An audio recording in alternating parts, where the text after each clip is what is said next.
In 2013, I moved into an apartment in Alma, Arkansas. I'm not sure if this has anything to do with it, but the apartment complex was right next to a very old graveyard.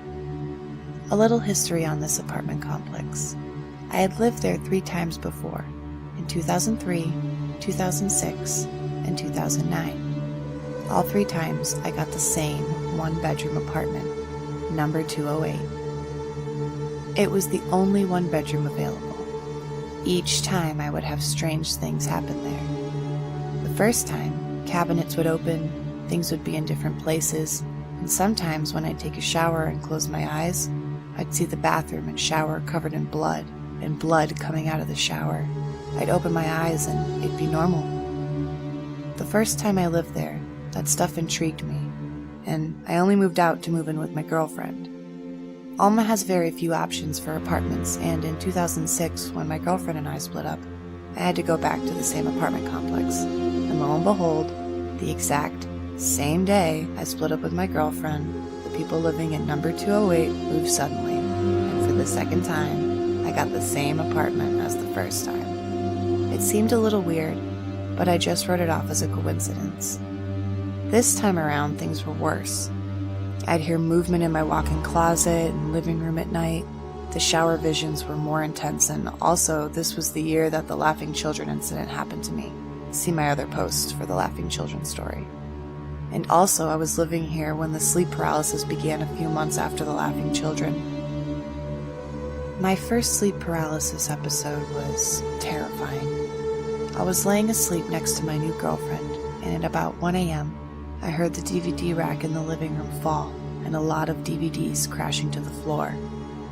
I was still half asleep when I looked towards my bedroom door, which I kept shut, and on this night, I had accidentally left my bathroom light on, and I could see the light under my door, but as I turned my head to the direction of the noise, and was about to holler out, "Who's there?" I heard running footsteps like a kid. Then, I saw the shadow of feet at the base of my bedroom door in the bathroom light. Then I saw the feet shadow go from being on the other side of my door to being on my side of the door. No filler shadow, just the feet. In a blink of an eye, they moved from the door to my chest and disappeared.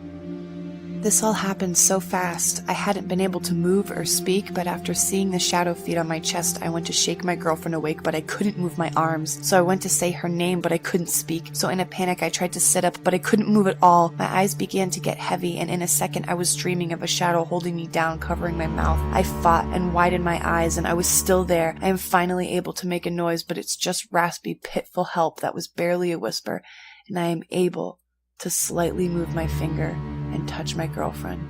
It's enough, and she opens her eyes and asks me what's wrong. I let out a pitiful yelp again as I widen my eyes in fear at my chest.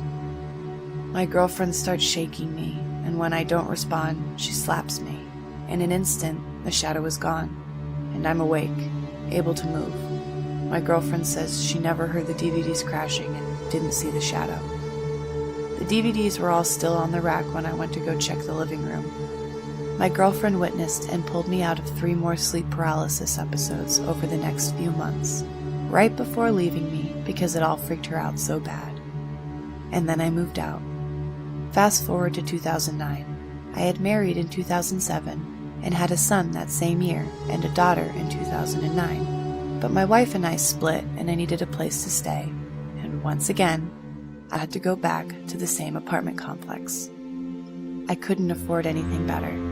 Once again, for the 3rd time, the only open apartment is 208. But I don't want to be homeless, so I asked the landlord if I move into 208, can it be temporary? And if another apartment opens up, can he let me take it? He says yes, and I move in, but after 2 weeks of bloody visions, noises, and 2 more sleep paralysis episodes, I move out and stay with family. My wife and I get back together, but in 2013, we split for good, and I get split custody and need a local place to live.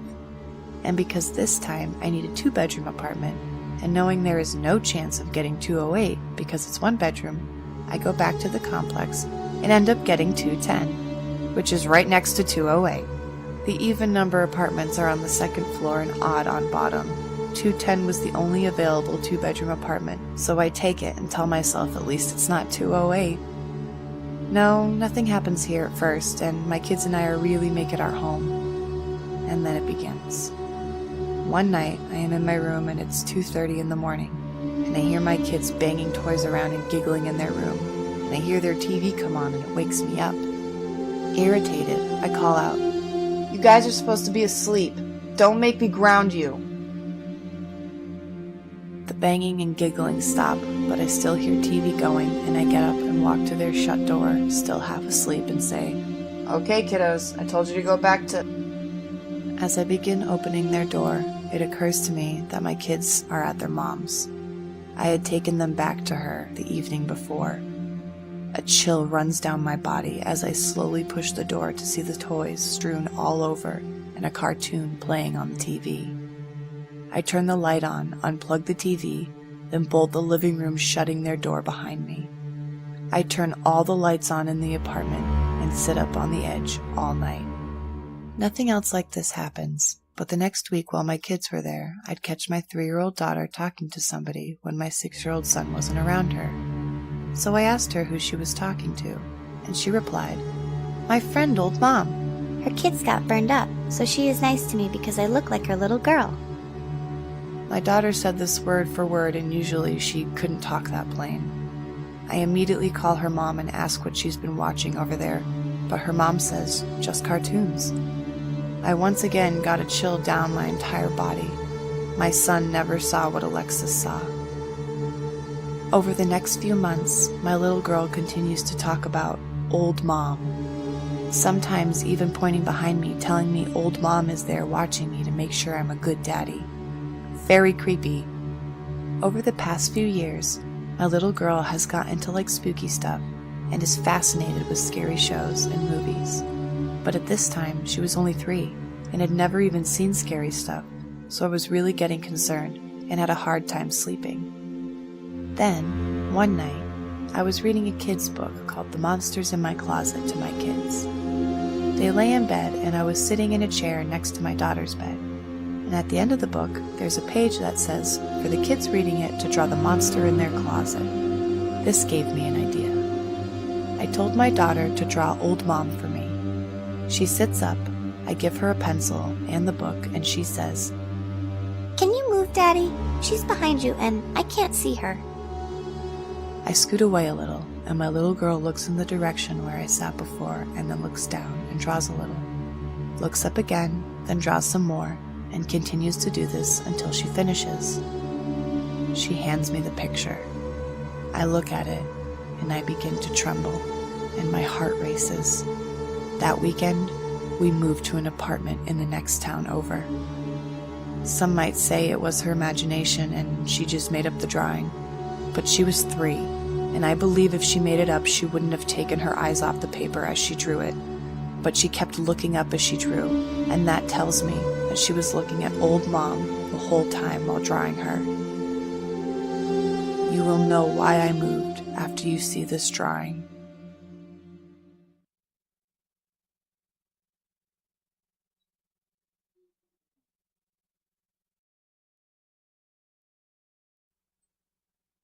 Hey everybody, I know I said that I was going to put a video out every Saturday and every Monday, but I did decide to start putting a video out every Saturday and then one midweek. I don't want to promise like a Tuesday or a Wednesday because honestly it might change week to week depending. But I am going to be putting out 2 videos every week, and I just wanted to let you guys know that. I hope you've been enjoying the content so far. If you have any stories to share, true or not, anything that you've written, any stories that other people have shared with you, please absolutely send them in to me at soothsirenstories@gmail.com. And remember, guys, you shouldn't believe everything you hear, or should you?